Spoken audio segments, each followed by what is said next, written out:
What's going on, my little twisted army? It's your boy Magic Pat.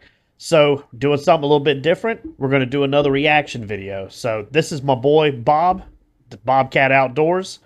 Really awesome dude. Is an incredible fisherman, outdoorsman, all that good stuff. He's really good with, technology on your boats. He's really good at camera work and audio, all that kind of stuff. He's pretty much the full package whenever it comes to content creation for fishing. So we're going to watch one of his videos. This is actually the first video of his to go viral. I think he got like 260,000 views on a long form video, which for the fishing world, especially in content creators that are smaller like us, it's really hard to do. And he has kind of like broke the algorithm or figured it out or something. I don't know what it is, but this video is really good. He catches a lot of big fish in it, and we're going to do just our little reaction to the video. And you'll see Bob, he's a bit of a one-trick pony when it comes to fishing, and that trick is winning. That is the trick that he does, is winning. So let's check this out and see how this day up on the river went.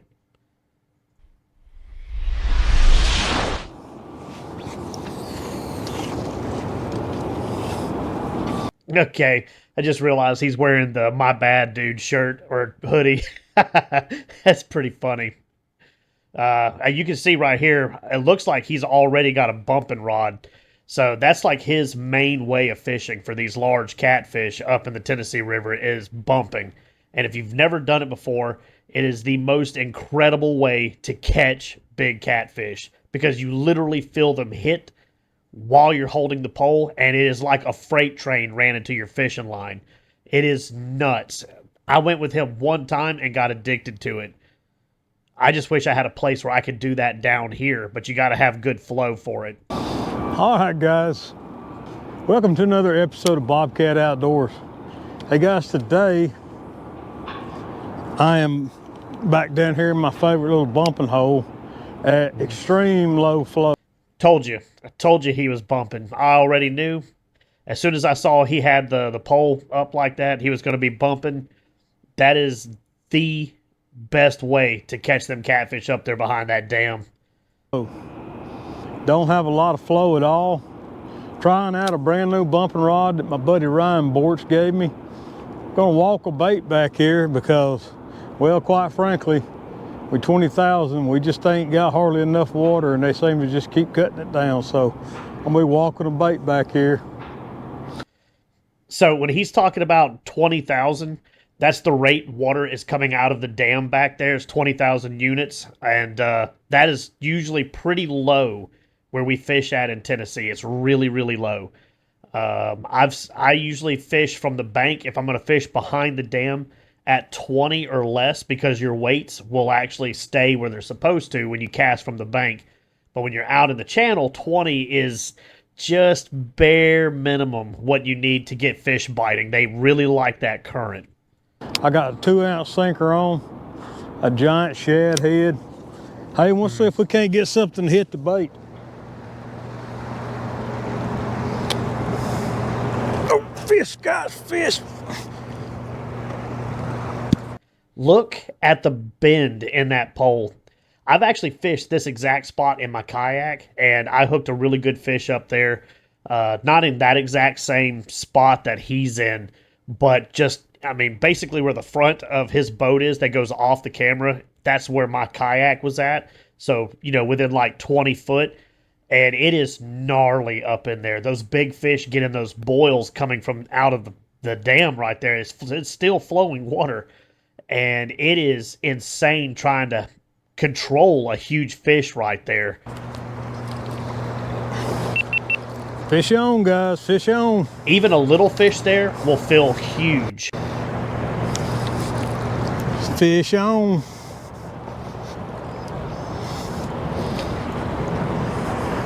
And you can see the line scoped out. The fish got in the current and it pulled it out. Yes, sir. First fish on the ledge. This is his new boat, by the way, too.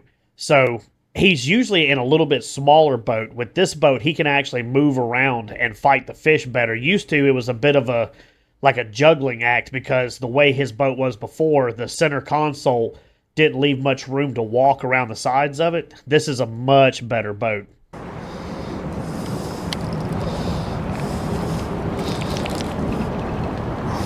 Got him on the Ripping Lips Super Cat HD, baby. Nice. Got a nice bend in that medium heavy. Not a bad fish. Not a bad fish at all, guys. There he is.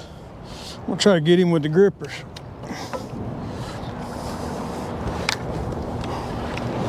He ain't no monster, but it's a fish.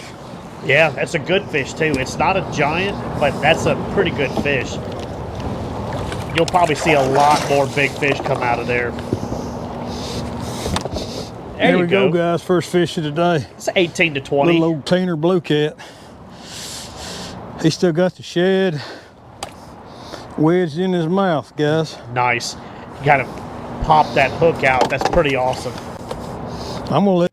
If you're not familiar, we use circle hooks for the catfish because the way they're shaped, they will go to the corner of the mouth instead of the fish swallowing them like a regular hook. And a lot of times you have to pull the hook out because it's a circle in a weird way. The style hook he has for the circle hook, he can kind of just pop the eye on it and it backs it right out. I've seen him do it maybe 3 or 4 times. It's pretty cool. I've tried it once and it just ends up looking like I'm trying to punch a fish. So, I quit. I'll just use pliers and take my time, do the best I can with it. Let him have it. I got plenty of bait. All right, let's let him swim away so he'll fight another day, guys. Now he's gonna do the death roll on me. He don't want to let go. Won't be that way, huh? Get out of here. He probably tastes all the other fish on it. Don't want to let go. Tastes good. Let's go get another one. So you can see, you got a good look now, and I guess you can see my mouse right here. All of this right here is a huge ledge. So the water comes out of the dam, it comes down there, and it hits, and it rolls off the bottom, and it's dug out the river. So out here is like 6 to 8 foot deep, super shallow. Actually, there's a few spots over here somewhere where if there wasn't a current, you could actually stand up and your head would be above water. But right here, for about 20 foot out, that roller, all that water coming through has dug it out to like 40, 50 foot deep right here. And it just makes like a huge eating trough for these big fish. And everything that gets washed down or the shad that come up, get up in there, and it's just a feeding frenzy. Not all the time, not all parts of the year, but there's 2 or 3 times of the year when you can get up there and it's on as soon as you get a bait down. The problem is being able to stay in this area because it's hard. That water coming through, I got a spot lock motor on my kayak and I wasn't even this close. I was further back. And I could almost not control my kayak. It was washing me in circles. My poor little motor was trying. You need a much stronger motor. I'm gonna swap this later out for something. I think the dog, yep. My buddy just kicked the door open. Let me shut the door real quick and then we'll keep going. Hey, Pablo, what you doing, Bubby?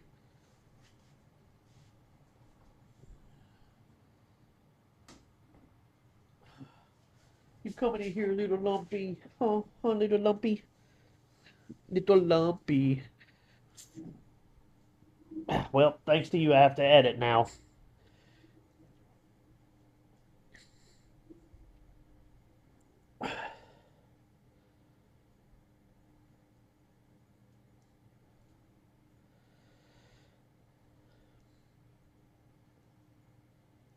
Better.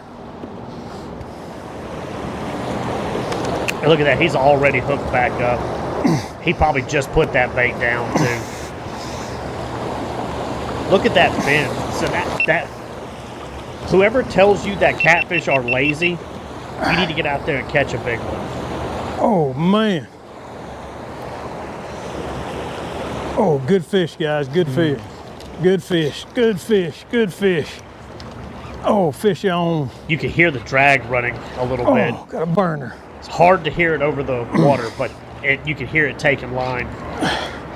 This is going to be Good a big fish, fish. guys. It's pulled him away from the dam. He's going to have to float down and get this one. I'm thinking it's going to at least be in the 40s.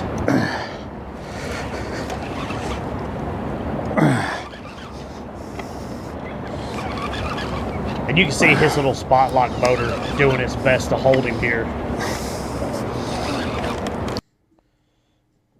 Come on out, little pupper. Get out.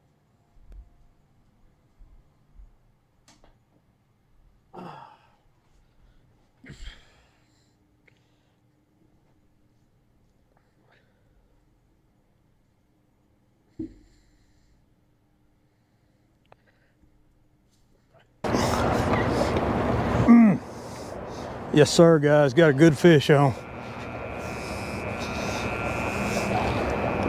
Oh, my goodness.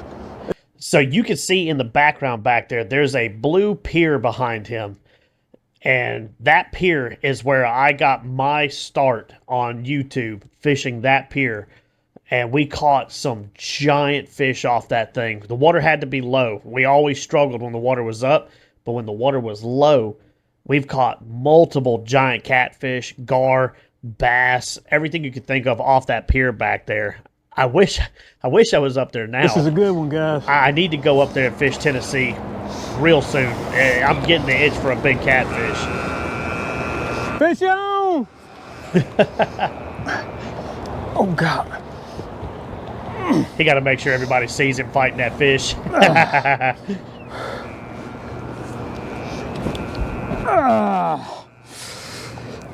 Oh. He might have it under control before. So here's a good spot right here. You see the bridge right there. All of this right here. That's a little bridge that a train track, goes across it. The train goes back and forth bringing materials to the construction zone. When you hook up a big fish up here behind the dam and it makes you float down like this, that current catches you about right there. You see that boat? They're in that current, that little teeny tiny boat in the background. That current will pull you through there. We have almost wrecked out multiple times bumping up there. And for tournaments and everything else, that current grabs you. You got a fish in the net or you're trying to fight a fish, you're not paying attention, and that current picks up right there and it'll suck you right through. And we've almost had an accident up there a couple of times. Now, he's become an expert. Like, he knows how to ride it, go right through there, never even comes close. But a couple of times, me and him have, found a little bit of trouble. We actually had a fish pull line this way around one, or actually this way, as we were going by. It just happened. So we went around the bridge. The fish went this direction. He was fighting the fish. I ended up having to jump on the motor, and I have never driven a boat before. So that was awesome learning experience right there. And we were able to come back upstream, come back around, and fight the fish behind it and get it. And we won the tournament that day. And it was with that fish. Oh, my goodness. He's in the net, guys. He's in the net. I'm calling it's going to be at least 40. Pull him away from the dam like that, it's going to be at least 40. Good fish, guys. Good fish. Huh? About an hour? 3? Yeah. Yeah, that's a big fish. That's going to be over 40. I'm on spot lock. I'm on spot lock. Yeah, cut shad. Huh? So, funny little thing about this area up here, the boaters and the kayakers are usually all pretty nice to each other. You could do, like, when you saw that guy that just came by, wanted to take a look at that fish and asked if he needed help, all that good stuff. Goes on up there all the time. But the striped bass fishermen who fish on that blue pier that I was just showing y'all a second ago, they will start fights up here. So they use long, like 12-foot surf rods with like 40-pound braid, so that and like a 3-ounce jig, so they can throw all the way across this river. Just about, I've seen them do it. They definitely can land at least over in this area. If you're up there in this area fishing, that's where they want to put their bait for the stripes too. They're down there eating the shad just like those catfish. Man, them jerks, they throw right over your boat. They'll sit there and pelt you over and over again until you get mad and leave, because they're not leaving. We're going to do another video one day. I think it's just a short, but we'll take a look at it, talk about it, where my boy Bob right here literally was getting pelted by those guys. They were trying to snatch the rods out of his boat. And so it could be kind of a Wild West scenario up there in this area. You don't usually have trouble with the boaters against boaters. It's usually those striper fishermen throwing across everybody, hanging up your stuff on purpose, hoping you get mad so they can get these. I think it's like these 4 little gate openings right here. And yeah, it's come close to leading to some fights and stuff up there. Yeah, he come off the ledge. Huh? He come off the ledge. No. I said, where you get it? Up there? Yeah, They all up there? they're stacking on that ledge right now. Yeah? Yeah. And this was a lot earlier in Yeah. the year too, y'all. He actually said up here hasn't really been that great here recently. This was earlier in the year, I think, like springtime.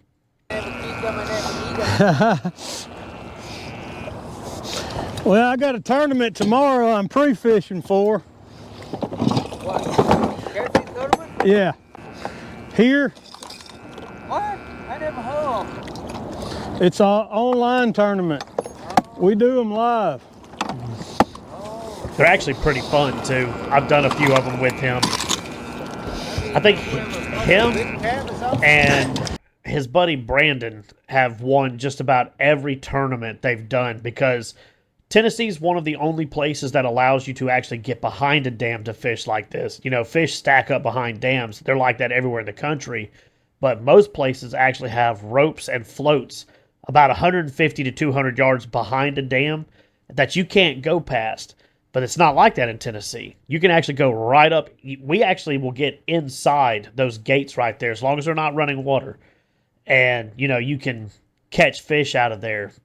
Don't know how long they're going to allow that. I mean, it's been like this for years, so they may not ever change it. But the rest of the country, you can't get up in this area right here behind a dam. Most weight. Huh? Most weight. Oh, the weight. Oh, but you can. Oh, yeah. All right, let's pause it real quick. What do y'all think the weight of this fish is going to be? So I seen it. I'm thinking it's going to be probably about 46. That's what I'm thinking. What do you think?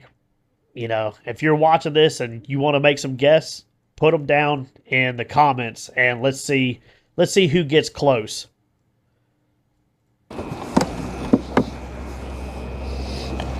Ugh. Ooh, it's a big fish. That actually might be more. It's 50 something, guys. Woo! I can't see him. It was hard to tell before that. Once he picked it up, I could tell that's a lot bigger than 46. 50 Jesus. something. So the net's probably 2 to 3 pounds. So All right, guys, let's let him go. look at the size of this fish compared to his hand. Do you see how big that head and mouth is? A lot of people that don't catch big catfish don't really know what a big catfish looks like and how they fight. This is it. They're like a little blue shark. I mean, it's insane how big these catfish are. I constantly call them little blue pigs because, I mean, it's literally, you know, about the size of a small to medium sized pig. Ah, God, he's biting the crap out of me. Yeehaw! That's a good one, Bob. Got a runaway trolling motor. I caught him right there. It was 52. 52.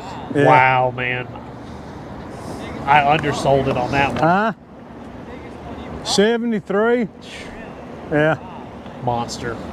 It's monster Yeah, size 3 years fish. ago I caught 173 right here behind the bulls. That's literally a teenager, a young child, you know, to like young, smaller teenager, 72 pounds.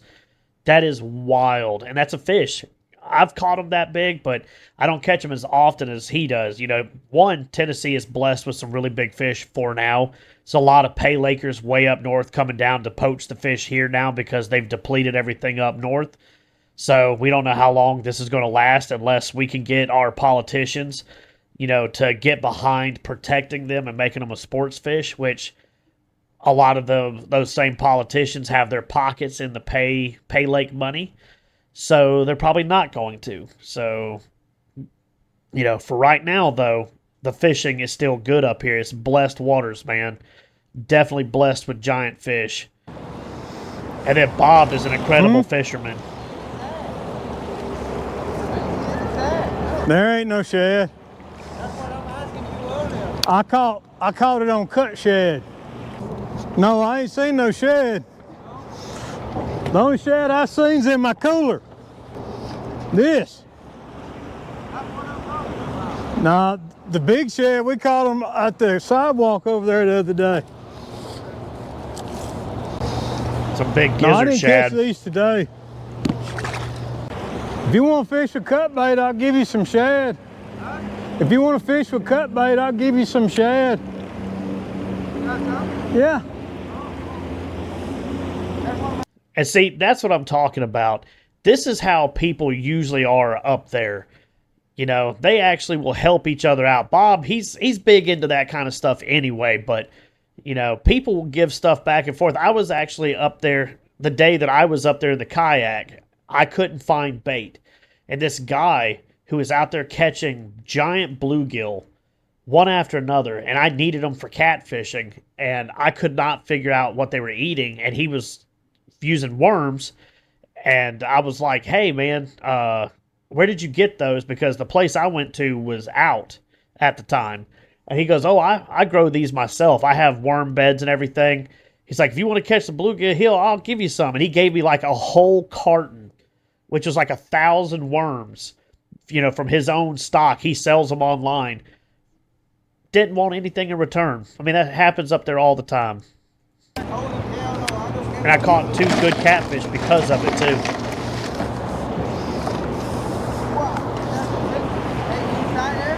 We caught them at the rail over there the other day.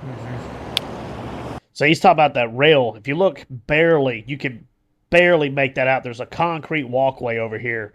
And that's where a lot of people, they get on this rail and they throw weightless, just a chunk of meat on a hook, weightless. And they let it get pulled back into these little pockets. And they pull the catfish out around the concrete. Kind of crazy. You lose a lot of fish that way. But you do catch fish also. But there's kind of like a little pool right there where the current makes just a slight little swirl. That's usually where I catch my big bass on live bait when I do live bait. But there'll be a bunch of shad and gizzard shad will get caught up in there. And that's where he's talking about he'll throw a net, got a bunch of gizzard shad. There's usually a bunch of big gizzards in there. I thought we got 7 boat out here today. Yeah, busy. I don't ever keep doing a day, you know. Yeah. You just cut these up in little chunks, and I'm using 5 ounces of weight. Yeah. Drop it down. It's actually not that bad. 5 get you down There you there. go. Usually we fish with 8. Sure. 8 or more. Yeah, chunk it up. I just caught 1 or 2. Give it to him, that's all. If I catch any small ones, I'll give it to you. I don't eat them big ones though. No, let the breeders go. Anything over 10 I pounds. caught some about 15, 18 pounds. Oh, there's one right there. Oh, right there. While talking Golly, to the oh, guy, he let it go. hooks into another one. Oh, he lost Let it go. I bet it come back for it, though. Oh yeah, they're here. Yeah. Yeah, I just been dropping straight down and jigging them with a 3-way rig. You got no spot lock. You got bait now. All right, guys, what I'm doing is I'm doing the same thing that I was doing last year. I'm sitting up here very close to the dam. Matter of fact, I'm about 10 feet away from the dam, and there's a ledge that slopes back to the dam. And certain times of the year, these fish, they come up in here and they sit on this ledge. There's a sloping ledge, rocky sloping ledge that goes back into the dam, into the turbines, and these fish will get on this ledge and they'll sit here and they'll feed. And you'll get some really good catfish doing this. So basically I'm using a 3-way rig with a float, without a float, plenty of swivels because we're in fast current right here. The turbines are right there, so there's a lot of flow right here where I'm at doing this. And I can usually pull, you know, 3 or 4 fish off this ledge before they kind of figure out what's going on. You can actually pull a lot of big fish out of there. I actually saw a school of huge bass chasing shad up there. Same thing he's using for bait now, the big gizzard shad. All of this whole section of the river can be incredible. It just depends on the time of year. I went up there a few months ago, and it was the hottest part of the year, and I could not catch anything. I struggled. It wasn't until like the last day that I caught, you know, some decent fish, and it was way downstream. It's not the same during summer, that's for sure. But that's what we're doing today, guys. Oh, fish, golly. Oh my gosh. Ooh, look at that bend, man. That's crazy. Oh, fish on, guys. Yes, sir. Fish on. Ain't as big as that last one, but ain't no slouch either, guys. Ain't no slouch. Still a good fish. That's bigger than most Ain't no people get slouch. on average.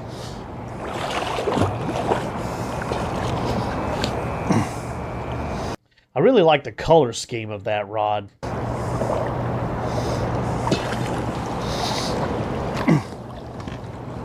Of course, it matches all of his stuff on his boat, so that's good.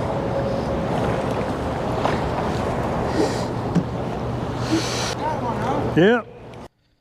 Man, that's a good video so far. It actually goes on a lot more, and he catches some even bigger, meaner fish. You can actually see there's one of the hooks. That's a circle hook right there. That's what I'm talking about. You see how it's shaped like a circle?